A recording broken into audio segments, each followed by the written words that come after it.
দেখেন, আমি একটা হাদিস মনে করে দিই আপনাদেরকে, এটা বলতে চাচ্ছিলাম না কিন্তু বলছি। নবী সাল্লাল্লাহু আলাইহি ওয়াসাল্লাম একদিন ঈদের খুতবা দিচ্ছিলেন এবং ওই খুতবাতে তিনি বলেছিলেন যে, হে মুসলিম নারীগণ, আমি জাহান্নামে দেখে এসেছি যে তোমাদের সংখ্যা বেশি।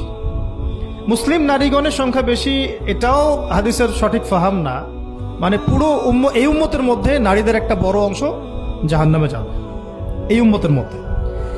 তো তোমরা বেশি বেশি সাদাকা করো, তোমরা বেশি বেশি সদকা করো, একটা খেজুরের টুকরা দান করে হলেও জাহান্নাম থেকে বাঁচো।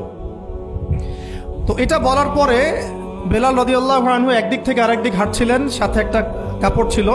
নারীরা তাদের কেউ গলার হার, কানের দুল, হাতের মানে চুড়ি, এগুলো সোনার সব খুলে খুলে দান করছিলেন। মেয়েদেরকে সাদাকার মধ্য দিয়ে জাহান্নাম থেকে বাঁচতে হবে, সদকা করার মধ্য দিয়ে মেয়েদেরকে জাহান্নাম থেকে বাঁচতে হবে। আজকে যদি আপনি একটা প্রতিষ্ঠান গড়ে দিয়ে যেতে পারেন, এটা যদি আরো 50 বছর সাস্টেইন করে, এই 50 বছর এখানে যত মানুষ দিন শিখবে, সমস্ত মানুষের ইলমের নেকি আপনি পাবেন। কিন্তু আমরা কিন্তু সবাই ব্যক্তি স্বার্থ নিয়ে চিন্তা করি আর দুনিয়ার স্বার্থটাকে বেশি প্রাধান্য দেই। আমার 500 জায়গা আমি দিয়ে দিব, আপনি দিচ্ছেন না।